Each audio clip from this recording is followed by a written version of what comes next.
Cá Entre Nós, com Nelson Marques. Todas as quintas-feiras, uma entrevista inédita para você. Olá, pessoal. Estamos iniciando mais um Cá Entre Nós.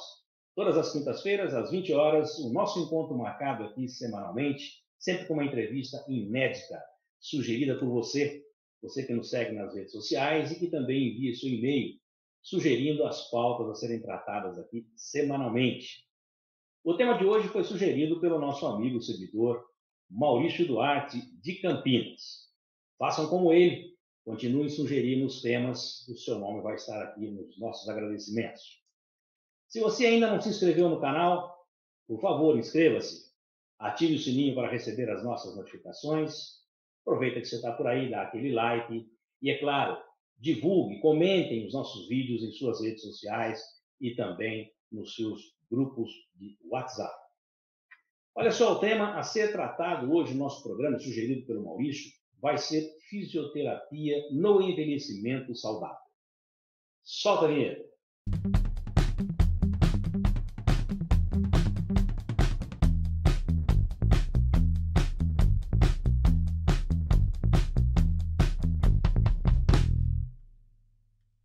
Ela é formada pela Universidade Paulista em 2003, especializada em ortopedia e traumatologia pela Unicamp. Trabalha com RPG, reeducação postural global, pilates, acupuntura e shiatsu. Muito obrigado por aceitar o nosso convite, Ana Paula Juliani. Seja muito bem-vinda ao Cá Entre Nós. Eu é que agradeço o convite, Nelson. Parabéns pelo esplêndido canal. Acompanho muito. Poxa, que bacana. Então é você que anda seguindo o nosso canal, né? Sim, uma das. Eu sei bom. Que tem muita gente aprendendo muita coisa com o seu canal. Parabéns. Que bacana, muito obrigado. Ana Paula, sabe que a interatividade com os nossos seguidores, ela é assídua, né? Uhum. E o tema que nós estamos discutindo, vamos discutir hoje, a fisioterapia no envelhecimento saudável, foi solicitado por um seguidor. Esse tema foi solicitado por um seguidor e nós fomos atrás de uma profissional da área. Foi solicitada pelo Maurício Duarte, a quem eu agradeço aqui por ter solicitado, sugerido esse tema e feito também com que nós nos conhecêssemos e você deu aí o privilégio para nós de estar aqui no nosso programa, tá bom? Muito obrigado. Foi um ótimo tema sugerido, Maurício. E bom. Ana Paula, qual o papel da fisioterapia no envelhecimento saudável?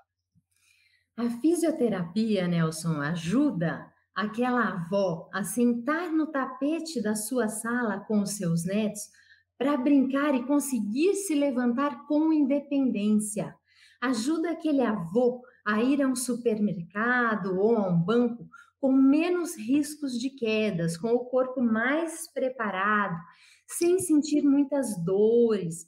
E como é que a fisioterapia faz isso? A gente já está vendo algumas fotos ali. Isso. Nós trabalhamos os 3 pilares do idoso. Primeiro, a mobilidade, o movimento. Você gosta de dirigir, Nelson? Sim, sem dúvida. Então, bom, você é jovem ainda não vai sentir isso, mas você vai perceber que ao longo do tempo, a gente vai percebendo que ao invés da gente rodar apenas o pescoço para manobrar, para olhar para trás, a gente gira o corpo como um todo. A gente chama aquela avó na cozinha e ao invés dela girar só o pescoço, ela gira o corpo como um todo. A gente vai ficando robotizado. Então, trabalhar movimento, como aquela primeira figura que está ali, trabalhar alongamento, mobilidade, inclinação do pescoço, trabalhar mobilidade da coluna ali na bola, para a direita e para a esquerda, é fundamental. Outro item, o segundo item que vale a pena a gente comentar aqui, é que a fisioterapia atua muito na musculatura. Com o passar das primaveras, nós temos uma perda gradual de massa muscular. que é chamada de sarcopenia. Isso vem do grego, que é perda de carne. Então, sarcopenia, perda gradual de massa muscular. Dos 20 aos 90 anos, para se ter uma ideia, a gente pode perder cerca de 50% da massa muscular. É muita coisa, hein? Se a gente não fizer nada para reverter. Então, a gente tem que tomar uma atitude. Essa perda vai acontecendo ao longo dos anos e atrapalha muito o dia a dia de um idoso.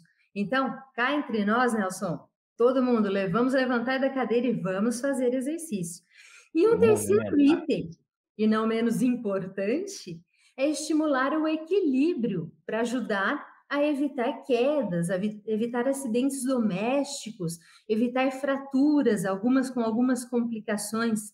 Então, a fisioterapia atua principalmente nesses 3 itens. Perfeito, olha, bacana.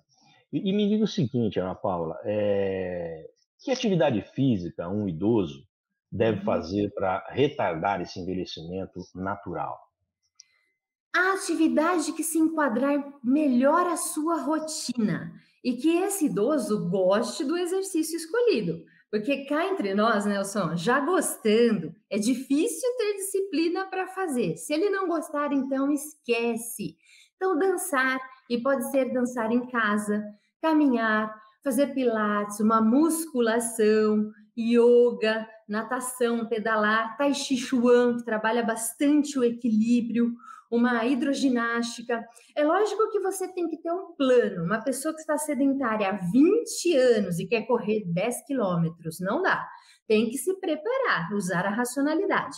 Um idoso que tem uma artrose no joelho, que é um desgaste de cartilagem, esse idoso está sentindo muita dor no momento, ele está com aquela rigidez, às vezes um pouco de inchaço, ele vai levantar da cadeira e sente muita dor, o joelho fica rangendo. Ele não precisa ficar totalmente parado por conta da dor do joelho, sem exercício. Ele pode trabalhar membros superiores, vai trabalhando o braço enquanto trata o joelho. Na pandemia, olha só, o que a gente está fazendo? A gente está atendendo vários idosos usando a câmera do celular. É um jeito de socializar e exercitar ao mesmo tempo. Então, a gente incentiva usar fones de ouvido para facilitar a comunicação, usar óculos se esse idoso tiver uma dificuldade visual, pegar um pacote de açúcar ou sal para fazer os exercícios. Então, mas Ana Paula, eu não sei como mexer na câmera do celular. Não tem problema nenhum, se não sabe, aprende. A gente tem toda a paciência para explicar como mexer ali nos aplicativos que a gente está usando. Aliás, a gente incentiva muito o idoso a aprender coisas novas. Uma nova língua, um novo instrumento musical, aprender a cantar. Por que não aprender a mexer com a câmera do celular e fazer a sua sessão de pilates virtualmente? Então, ali eu vi que você colocou as fotos, Nelson. Na primeira foto, a gente está trabalhando as panturrilhas. Então, usamos uma cadeira, aquele idoso que fica muito tempo em frente à televisão, os pés ficam inchados. Esse exercício ajuda na circulação, além de fortalecer as panturrilhas. Então, essa pessoa que está aí muito tempo, não fica muito tempo sentado em frente à televisão, levanta um pouco, pega uma cadeira ali, coloca os calcanhares para cima, fica na pontinha do pé e volta. Faça 10 repetições, aí passaram 50 minutos, levanta de novo, tente fazer a panturrilha de novo ali, usando somente a cadeira. E olha só, a gente, nessa foto com a bola que eu estou jogando para o paciente, a gente está trabalhando a imprevisibilidade do idoso. Então, eu jogo, mas às vezes eu finjo que jogo e não jogo. Isso faz com que o idoso ele fique mais atento, fique mais rápido e fique mais atento no seu dia a dia também. E agora, algo muito importante para o idoso, a gente sempre tem que incentivá-lo a ir para o chão. Olha só, aquela paciente ali com a mão na cadeira, isso, essa mesmo. Deixa um banquinho, uma cadeira ao lado se for necessário. Porque a ida para o chão trabalha o movimento de tornozelo, fortalece a coxa. Isso faz com que o idoso fique mais treinado. Se ele tiver alguma queda, ele vai ter mais facilidade para levantar sozinho. Ele caiu lá na casa dele, ele já vai estar treinado, o cérebro dele já está treinado, o tornozelo já está treinado, a coxa já está treinada. E em relação a exercício, a gente sabe que quanto antes começar, melhor, mas Claro. nunca é tarde. Perfeito. Ana Paula, uma outra coisa que é assim, natural, né, é a questão do equilíbrio, né? Nós Sim. vamos, ao longo do tempo, naturalmente se vai perdendo um pouco mais o equilíbrio que a gente tem quando mais jovem. Que exercícios melhoram esse equilíbrio nos idosos? Bom, nós usamos equipamentos instáveis. Então, lógico que primeiro a avaliação é muito importante. A gente avalia se esse idoso tem uma tendência em cair para frente ou cair para trás. Como esse idoso faz para se equilibrar? Ele usa mais os tornozelos, os joelhos, o quadril, o tronco? A gente faz uma análise desse idoso. Como está a força da coxa, mais precisamente do quadríceps, que é esse músculo anterior à coxa? Porque se eu não tenho músculo, se eu perco músculo, menos equilíbrio eu vou ter. Algo que nós fisioterapeutas gostamos muito de fazer, Nelson, é sair da clínica com o idoso e treiná-lo na rua, treinando subir e descer de calçadas, saltar buracos, elevações. O cérebro dele já vai treinando e ele se sente mais seguro para andar sozinho. Então, Perfeito. ótimo, já colocou as fotos ali. Olha só, na primeira foto, a gente pede para que a paciente coloque um pé na frente do outro, bem juntinhos, e que ela Tá. fique 30 segundos. Se conseguir tirar as mãos daquela cadeira que está ali ao lado, ótimo. Do contrário, vai tentando com a mão apoiada. Olha num ponto fixo, que sempre ajuda. Concentra ali num ponto fixo, contrai o abdômen e tente ficar por 30 segundos. Um exercício simples e com segurança, porque tem a cadeira ali ao lado, e a gente vai estimulando esse equilíbrio no idoso. E ali a gente tem a prancha, que é uma prancha de propriocepção, ela é instável também, a cama elástica, o balancinho, tudo para trabalhar o equilíbrio. E um cuidado interessante que eu me recordei agora, que a gente tem que ter com o idoso, Nelson, é em relação à nossa comunicação. Muitos idosos têm problemas auditivos e existem aparelhos incríveis hoje no mercado que ajudam nisso. Mas às vezes não adianta a gente falar mais alto, não adianta subir o tom de voz. Como o idoso apresenta uma lentificação no raciocínio, o que a gente tem que fazer é falar mais lentamente para que ele compreenda. Não adianta falar mais alto. Então, a gente sempre vai estimulando o idoso, seja na tarefa para ganho de músculo, seja para equilíbrio, para coordenação motora, sempre uma comunicação mais tranquila, mais calma. Todo mundo no seu tempo, né, Ana Paula? Todo mundo no seu tempo, não tem segredo, isso mesmo. Não tem como forçar. Não tem como forçar. E esse assunto ele é super interessante e é inevitável, né? Meu pai sempre dizia assim: você está ficando mais velho, para lá vamos. Isso não tem jeito. Tem Então jeito, exatamente, não tem é, escapatória. tem Mas que, tem tem que, tem que se precavendo para ter um envelhecimento, como diz o nosso tema, saudável, mais seguro, né? mais seguro, com mais segurança. E diga o seguinte: quais são os efeitos da atividade física na nossa saúde? Nossa, agora a gente vai ficar até amanhã aqui, então, Nelson. Eu Essa é uma ótima. imaginei que essa pergunta iria lhe causar essa reação. Exatamente, essa é uma ótima pergunta, Nelson, porque o corpo humano, ele foi feito para o movimento, ele é uma máquina que foi feita para o movimento. Então, não passem o dia todo sentados. Vida sedentária é muito ruim para o organismo. Então, o exercício, ele diminui o risco de doenças cardiovasculares, melhora a circulação, acelera o metabolismo, então aquela pessoa que quer perder peso, você fica com mais facilidade para eliminar o peso acumulado. Melhora a imunidade, ajuda a dormir melhor, tanta gente com insônia, ainda mais nesse período que a gente está vivendo. Então, o exercício ajuda a dormir melhor, com mais qualidade. Ajuda a regular a pressão arterial também, os níveis de glicose, que no Brasil a gente tem uma verdadeira epidemia de diabéticos. Eu conheço um monte, aposto que o Nelson conhece um monte de diabéticos, são mais de 15 milhões de diabéticos no Brasil. E algo que eu gosto muito de falar é que quando você termina de fazer o seu exercício, termina de andar, termina de fazer um pilates, uma musculação, você é invadido por uma sensação de paz, de calma. Essa calma é ligada ao otimismo. Você se sente capaz de tocar o seu dia, de cumprir as suas obrigações, de fazer coisas novas. Você fica mais estimulada. Então, o exercício também previne alguns tipos de câncer, câncer de mama, de estômago, ajuda a diminuir o uso de medicações, aumenta a libido, porque aumenta os níveis fisiológicos, os níveis naturais de testosterona. E a Lívia que colocou a foto, essa primeira foto é um exercício de dupla tarefa. Nós usamos muito em idosos e também pacientes neurológicos. A gente pede para o paciente caminhar e, ao mesmo tempo, ele deve jogar essa bola para o alto. A gente percebe que muitos, Nelson, interrompem uma tarefa, muitos param de andar para realizar a segunda tarefa, para só jogar a bola para cima. Então, isso trabalha muito coordenação motora, e o que a gente percebe é que a maioria dos idosos sofrem uma queda quando eles se distraem. Então, eles estão andando e tocam o celular, por exemplo, ou alguém chama. Eles ficam distraídos com aquilo e acabam caindo. Ali eu fiz um estímulo físico, um estímulo motor.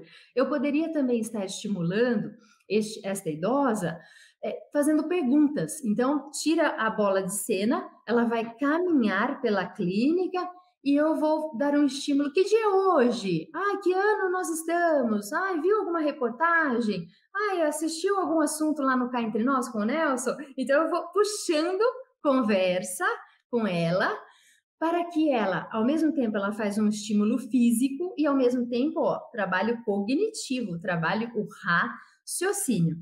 E aquela foto ali, que eu gosto bastante, para quem pensa que exercício faz bem somente para os músculos, está muito enganado.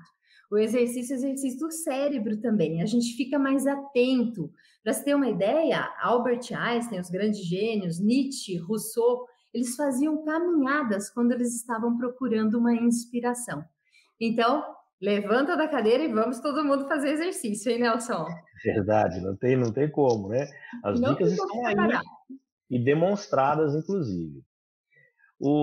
Ana Paula, me diga só, por que a prática de exercício favorece a prevenção da osteoporose?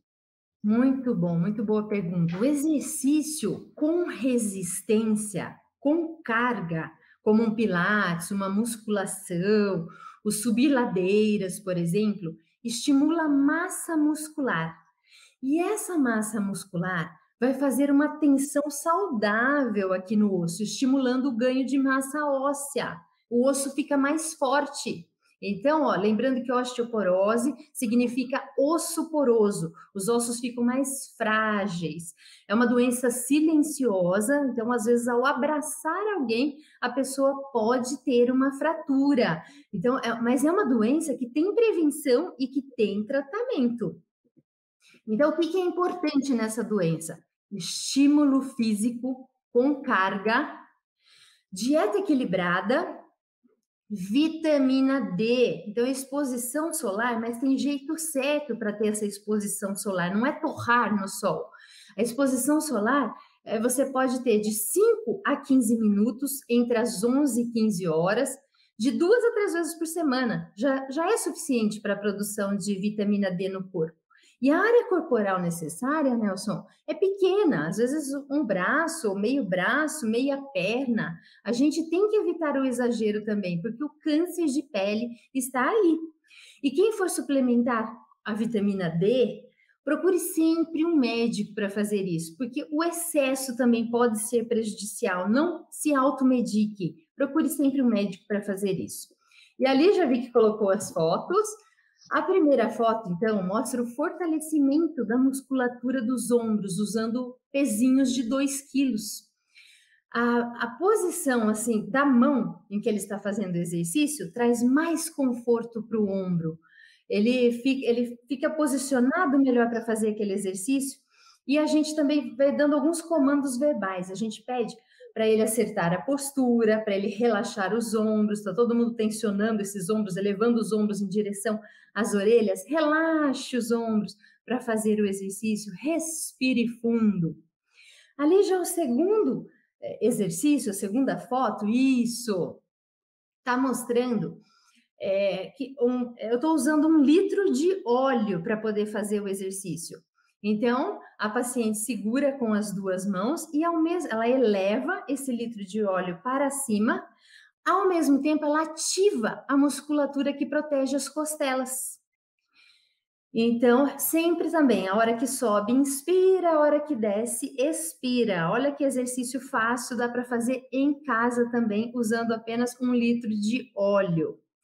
Já a terceira foto mostra um aparelho de pilates chamado chair, que é cadeira em inglês. E a paciente está fortalecendo a coxa, usando a resistência das molas.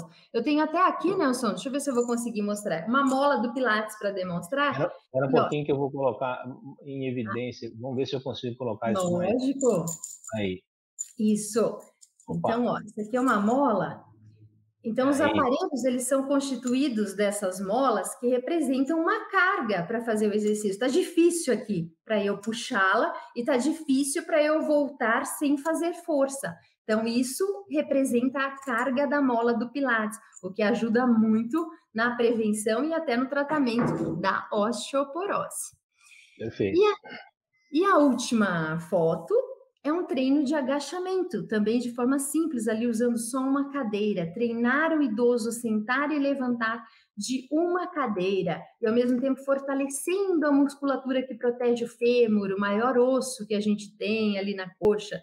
Então, ali a paciente está com os braços cruzados. Mas quem não consegue fazer daquele jeito, pode apoiar as mãos numa mesa, por exemplo, porque cruzar os braços fica mais difícil. Então, tem sempre um jeito da pessoa conseguir fazer e estimular o corpo. Bom, respeitando a individualidade de cada um. Claro. Ana Paula, e me diga o seguinte, quando que a atividade física não é recomendável para o idoso? Ó, a pessoa só não vai poder praticar uma atividade se tiver alguma contraindicação médica. Então, por exemplo, uma pessoa que foi submetida a um procedimento cirúrgico e ainda não recebeu a liberação do médico. Então, por isso que é fundamental uma equipe multidisciplinar, percebe, Nelson? É o fisioterapeuta falando com o médico, com o educador físico, com a nutricionista, com o psicólogo, é a integração dos profissionais da saúde. Isso ajuda muito para o paciente. E dependendo de como o paciente vem no pós-operatório, por exemplo, a gente faz todo um layout desse paciente. A gente verifica a pressão arterial, a gente vê a saturação de oxigênio, a gente faz essa avaliação no início. No meio da sessão, enquanto ele fez uma série de pilates, fez alguns exercícios, a gente afere de novo a pressão arterial, vê como está a saturação, e no final, antes dele ir embora, a gente vai aferindo também qualquer intercorrência, a gente avisa o médico desse idoso. Tá. E por que a osteoporose, ela afeta mais as mulheres do que os homens? Ai, sim, nós somos premiadas, Nelson. Sim, nós passamos por um fenômeno chamado menopausa. E esse é um período que é famosa. Esse é um período que ocorre uma diminuição de um hormônio chamado estrógeno. Esse hormônio, além de outras funções, ele regula a saúde dos ossos.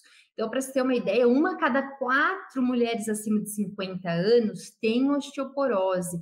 Por isso é importante consultar o ginecologista com regularidade, fazer a densitometria óssea quando for pedida, que é um exame que verifica como está a densidade do osso, fazer exercício, ter uma dieta equilibrada, rica em cálcio, leite e seus derivados.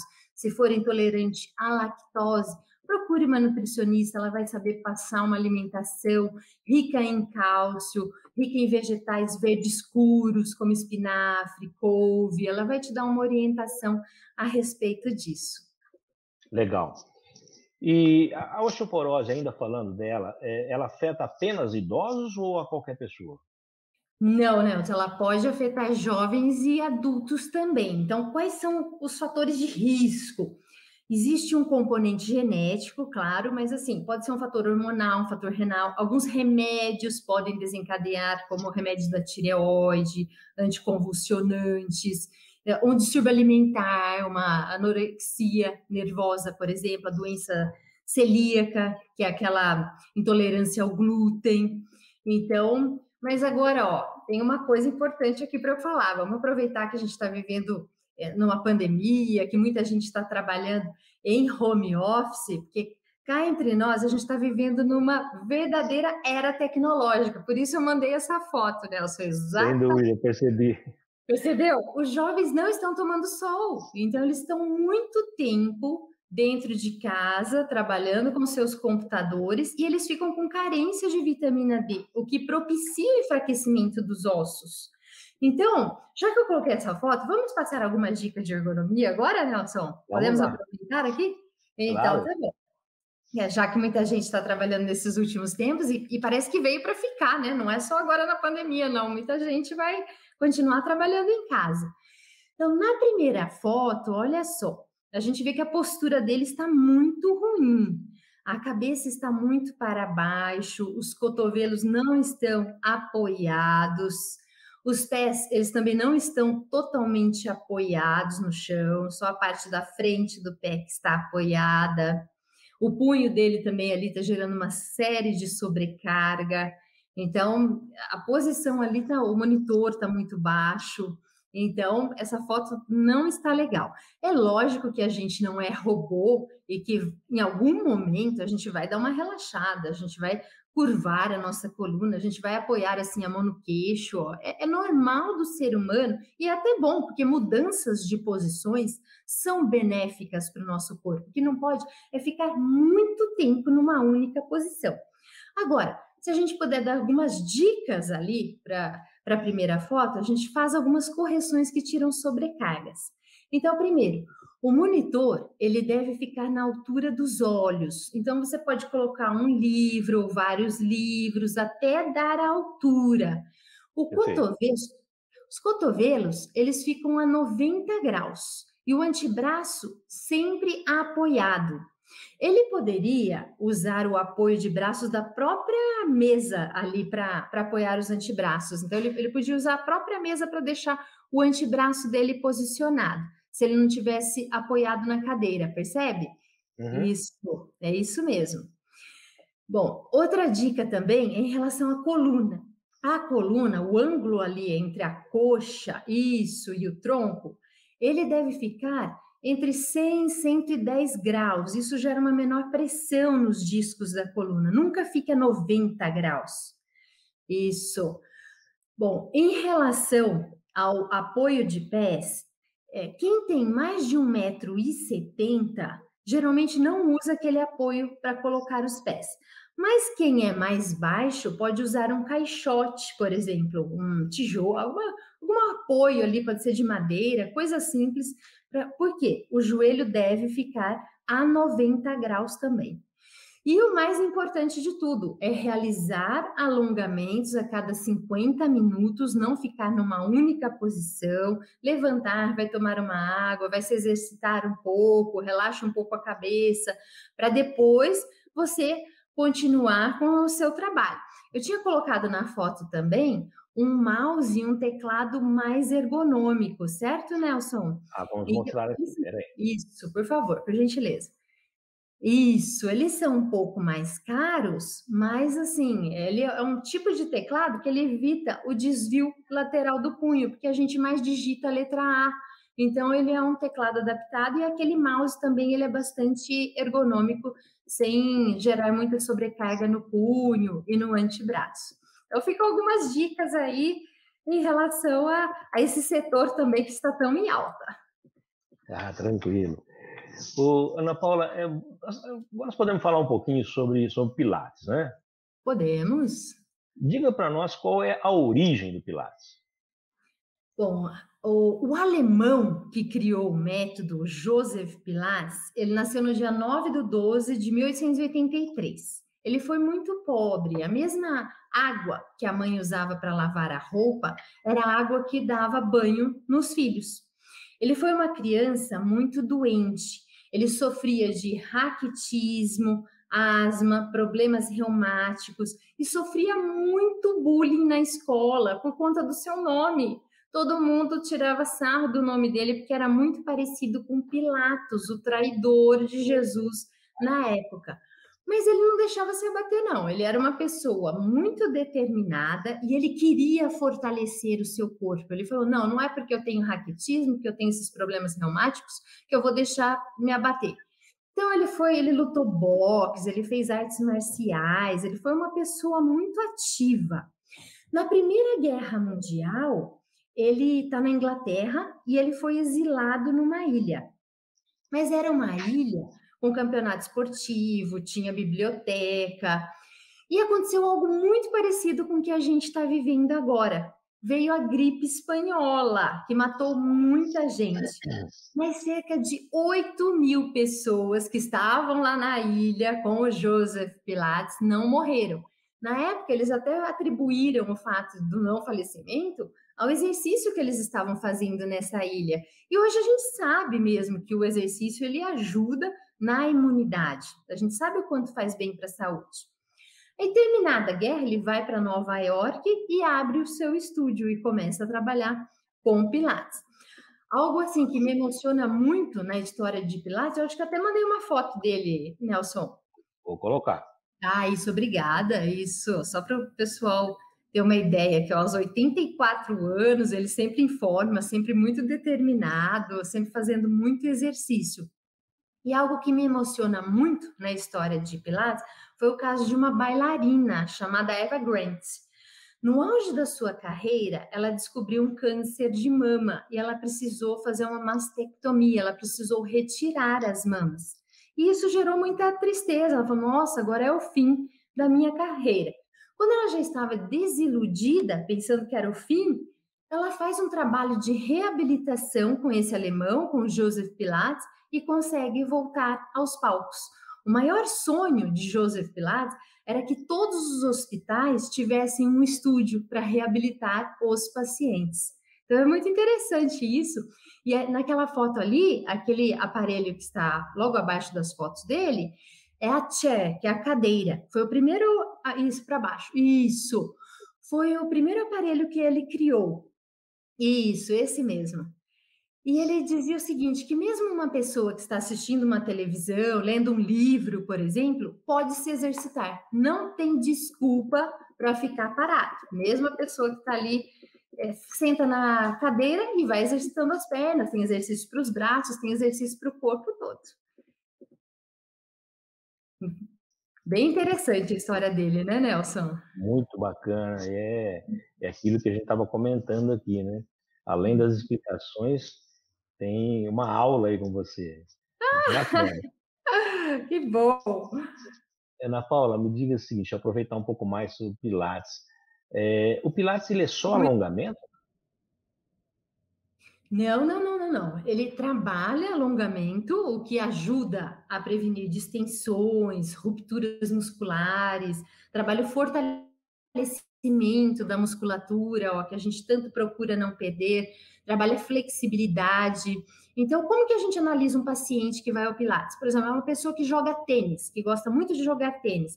A gente trabalha aquele swing do tênis, aquele movimento de rotação da coluna, usando a resistência das molas no Pilates. Então, ele já está trabalhado ali no Pilates, então ele fica propenso a menos lesões, porque a musculatura dele já está mais treinada com os movimentos do Pilates. Trabalha também muito respiração, o que ajuda a trazer calma, melhora na saúde mental, o que é fundamental para os dias de hoje, que as pessoas estão muito ansiosas, com muito medo, muita tensão, tristeza, muita insônia. Vou fazer uma comparação aqui. No pensamento pré-histórico, lá na época das cavernas, o homem, né, que ele enfrentava alguns leões, então ele viu o leão assim, o coração dele disparava, os olhos ficavam arregalados, o corpo ficava preparado para uma fuga ou para uma luta. Agora, na nossa sociedade moderna, Nelson, nós temos muitos medos de leões imaginários, então, assim, que podem prejudicar a nossa saúde mental. Então, é o medo da perda, o desemprego, entre tantos outros problemas. Então, vem aí um Pilates, por exemplo, um exercício que ajuda a liberar endorfina, que é a substância do bem-estar, e ajuda a dar essa sensação de relaxamento. Como dizia o preparador físico do Ayrton Senna, ele dizia que a gente começava um exercício sério e terminava o exercício sorrindo, porque libera uma série de mediadores químicos que ajudam a dar essa sensação de paz.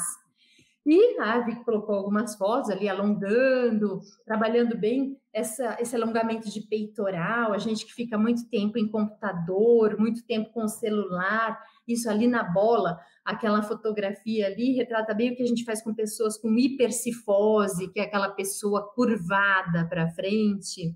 Então, várias opções aí de exercício, alguma coisa até lúdica ali, que ajuda muito no bem-estar.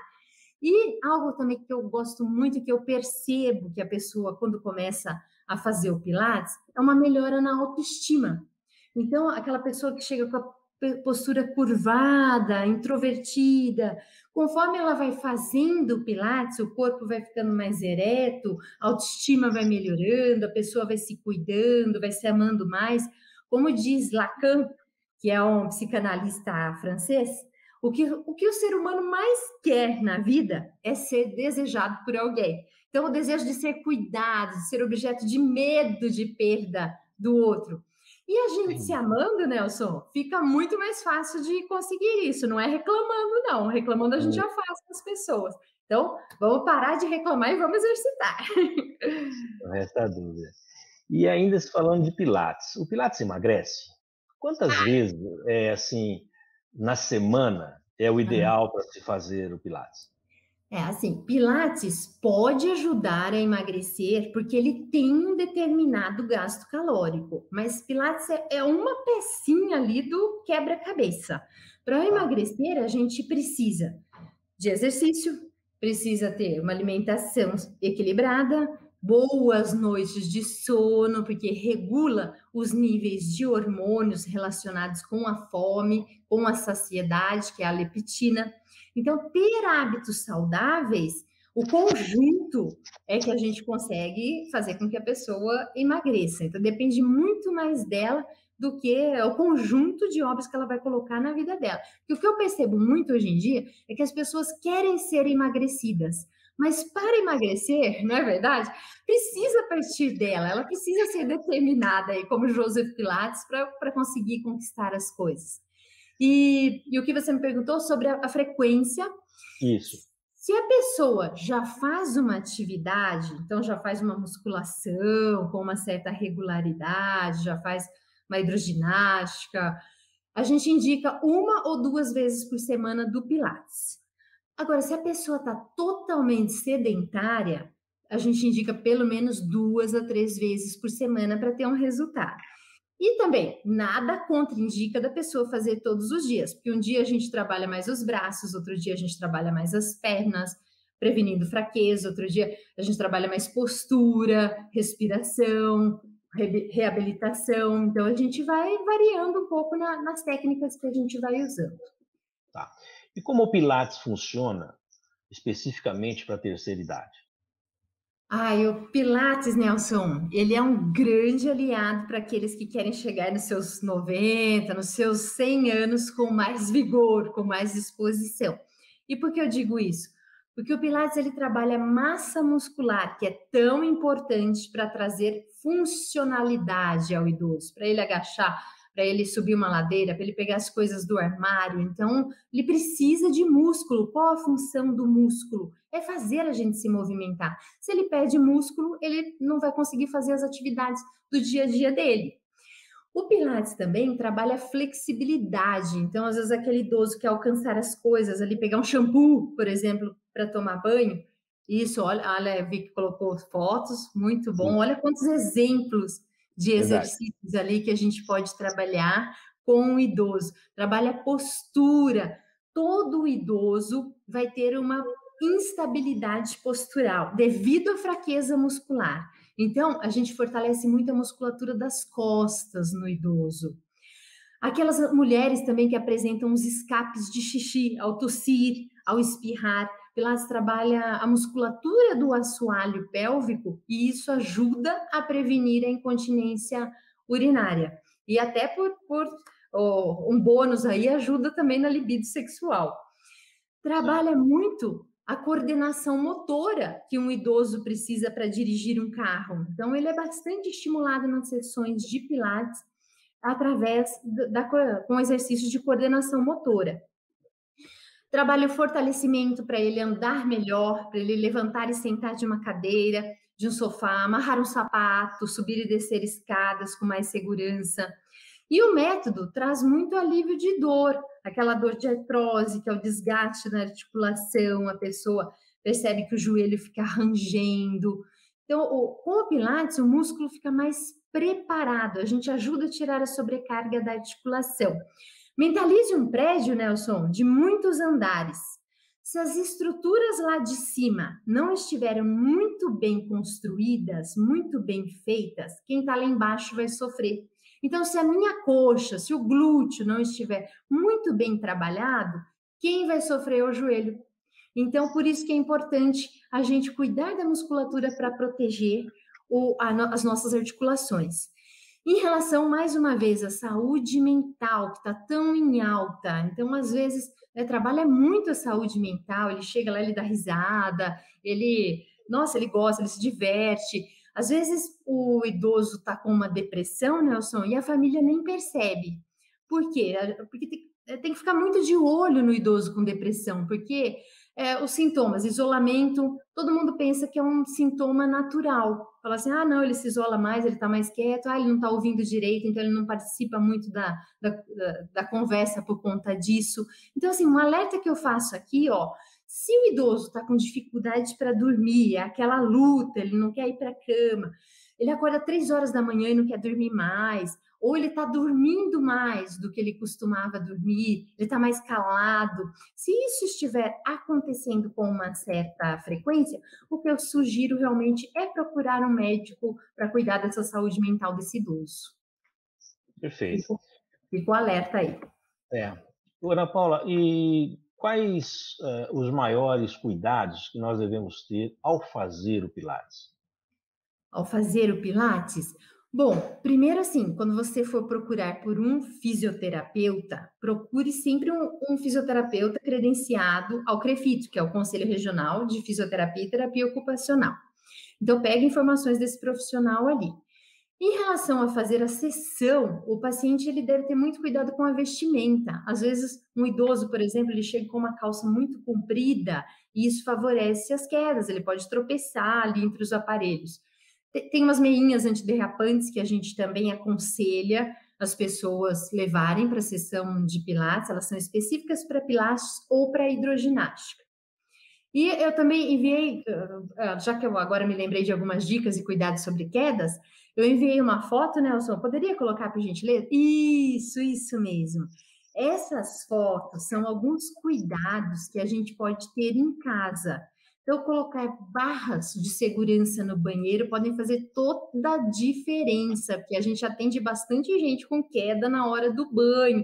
Às vezes o sabonete ali vai para o chão, a pessoa escorrega, se não tem onde segurar, acaba tendo uma fratura por conta disso. Então, barra no banheiro, tapete antiderrapante ali no box, deixar sempre o ambiente do idoso bem iluminado, sem objetos espalhados no chão. Tem até alguns aplicativos para criança agora, não deixa a vovó cair, que ajudam não deixa seu brinquedinho ali no chão, porque isso pode gerar umas quedas mesmo no idoso. E ali eu coloquei também, para não esquecer de falar, sobre a hipotensão ortostática. Quando o idoso for levantar da cama de manhã, orientá-lo a guardar um minutinho, uns 30 segundos, 1 minuto, porque ele pode estar com a pressão mais baixa e ter uma queda ali na hora que ele for levantar. Então, fica essa dica também para o idoso. Esses materiais a gente encontra em produtos hospitalares, ou então mesmo materiais de construção, a gente encontra algo que dá para ter a criatividade e introduzir no banheiro e na casa da gente. Muito importante tudo isso. Muito. Importante. Ana Paula, agora a nossa perguntinha do cá entre nós, né? Cá entre nós, o Hum. Pilates é realmente o melhor sistema de exercícios para pessoas com hérnia de disco? Por quê? O Pilates, Nelson, ele é uma das ferramentas que nós temos, que cá entre nós costuma oferecer, trazer bons resultados para a pessoa que tem hérnia de disco, porque o método a gente consegue trabalhar mobilidade, consegue trabalhar fortalecimento, mas não é a única técnica. Existe osteopatia, existe acupuntura, Mackenzie, que a gente usa muito em casos de hérnia de disco. Então, essa é a vantagem de um fisioterapeuta ter um arsenal de técnicas para usar com o seu paciente. E é lógico que a gente, sempre que o paciente chega com hérnia de disco, a gente avalia, vê o que ele está sentindo. Ah, está doendo a sua coluna, irradia para as pernas, você sente formigamento, precisa fazer força para fazer o xixi. De acordo com os sintomas que esse paciente especificamente está me contando, está me demonstrando ali durante a sessão, é que a gente vai definir qual a melhor técnica que a gente vai usar para determinado paciente. Alguns casos, e graças a Deus, é uma minoria, tem que ir para a cirurgia mesmo, não tem jeito, mas é uma minoria. Então, explicando aqui para o pessoal, quem não sabe o que é hérnia de disco, é o extravasamento do disco. É como se fosse, eu nem sei se existe ainda aquele chiclete Babalu, é do meu tempo isso, Nelson? Eu não sei se existe. Do, do Ou então, nosso, do nosso tempo. Ou meu então, mais ainda. ou aquele petit gâteau, que quando a gente pega com a colher, extravasa aquele líquido ali de dentro. Então, é isso, é o extravasamento do disco, que pode comprimir certas inervações e provocar esses sintomas do paciente. O que ele tem que fazer realmente é mexer o corpo, movimentar o corpo, procurar mesmo fisioterapeuta, ortopedista, neurologista, essa equipe que vai cuidar do caso específico dele. Ana Paula, e qual o motivo específico de só se atender 2 alunos por vez no Pilates? Bom, na verdade, Nelson, a maioria dos meus atendimentos eu faço de forma individual, a maioria individual. Individual. Mas assim, existem algumas vantagens da gente atender em dupla, sim. Então, por exemplo, socializa, muitos casais fazem juntos, isso acaba melhorando o relacionamento. Eu soube que tem muito casal brigando aí na pandemia, então é um momento. Outro dia chegou, às vezes acontece de chegar um casal meio brigado, ele começa a fazer exercício, um pega na mão do outro, começa a melhorar aquele clima entre o casal. Então, né, é um tempinho juntos, com a correria do dia a dia. É um momento que eles podem um incentivar o outro, às vezes duas amigas fazendo junto, uma incentiva a outra. Então, existem as vantagens, sim, de fazer em dupla, mas uma grande maioria eu atendo de forma individualizada. Legal. Bom, Ana Paula, muito obrigado aí pelo seu bate-papo super gostoso, esclarecedor, Prazer, uma eu que aula agradeço. realmente. E agora eu vou deixar o nosso espaço aqui para que você informe os seus contatos e também deixe uma mensagem para os nossos seguidores. Claro, Nelson, muito obrigada pelo convite, fiquei muito feliz, foi um prazer estar aqui contigo hoje, parabéns mais uma vez pelo canal. E a mensagem que eu quero passar aqui para os seus seguidores, para os nossos seguidores que estão acompanhando aqui a nossa entrevista, é aproveite as oportunidades que a vida te oferece. Nunca desista dos seus sonhos. Se o seu sonho é aprender a dirigir e você está com uma boa coordenação, vá aprender a dirigir. Seu sonho é fazer uma faculdade? Faça. Ousar com bom senso não é pecado nenhum. Lembre-se de que os maiores vencedores do Prêmio Nobel, os grandes papas, os maiores pastores das igrejas nos Estados Unidos, eles têm mais de 60 anos. Então, fique atento nisso, você pode ter muita produtividade, tenha bons relacionamentos com seus amigos, com seu vizinho, seja legal, isso faz viver mais até. Aprenda algum assunto aqui no Cá Entre Nós, agora, não tenho o que fazer, estou na pandemia. Pega um assunto e passe esse assunto para alguém, ensinar alguém faz muito bem para o cérebro, torna-te necessário a alguém. E deixo aqui a reflexão para todos que estão nos assistindo. Quando o Oscar Niemeyer, o arquiteto brasileiro, ele completou 100 anos, deram uma tartaruga de presente para ele. E ele recusou. Ele falou: não, não, não, não, não, eu não vou aceitar esse presente, não, porque a gente se apega muito aos bichinhos de estimação. Então, Olha fica... só. Então, olha, eles vivem muito pouco, a gente se apega muito. Então, nunca é tarde para a gente começar nada e começar sempre com muito entusiasmo, com muita garra. Legal, aí enquanto você estava falando aí, eu deixei seus contatos, seu telefone, seu Instagram aqui para as pessoas que quiserem te seguir, manter contato, falar diretamente com você aí, tá bom? Será uma honra, Nelson. Então tá bom. Bom, pessoal, hoje a nossa entrevistada foi a Ana Paula Giuliani. A semana que vem, a exemplo dessa semana, nós teremos uma nova entrevista sugerida por você.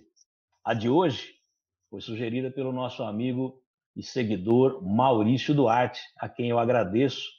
E olha só que entrevista super bacana que a Ana Paula nos concedeu. Muito esclarecedora e cheia de informações. Né? Muito obrigado, Maurício. Muito obrigado, Ana Paula. Você Obrigada. que nos segue nas redes sociais, eu quero sempre deixar aqui o meu agradecimento e continue nos seguindo, continue fazendo seus comentários e também divulgando os nossos vídeos. Né? Você que também escreve e sugere aí os temas a serem tratados aqui semanalmente. E eu nem preciso repetir tanto, mas é sempre bom, né? Se você ainda não se inscreveu no canal, inscreva-se, ative o nosso sininho aí para receber as notificações, comente os nossos vídeos e divulgue nas suas redes sociais e também nos seus grupos de WhatsApp.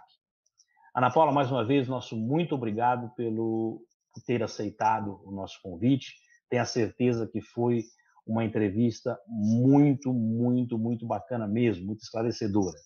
Espero tê-la aqui em outras oportunidades. Sem dúvida nenhuma, espero ter ajudado muita gente. Ajudou e bastante. Obrigada, Nelson. Bom, pessoal, a todos que ficaram conosco até agora, nosso muito obrigado pelo carinho da audiência e até a semana que vem, se Deus quiser. Solta a vinheta.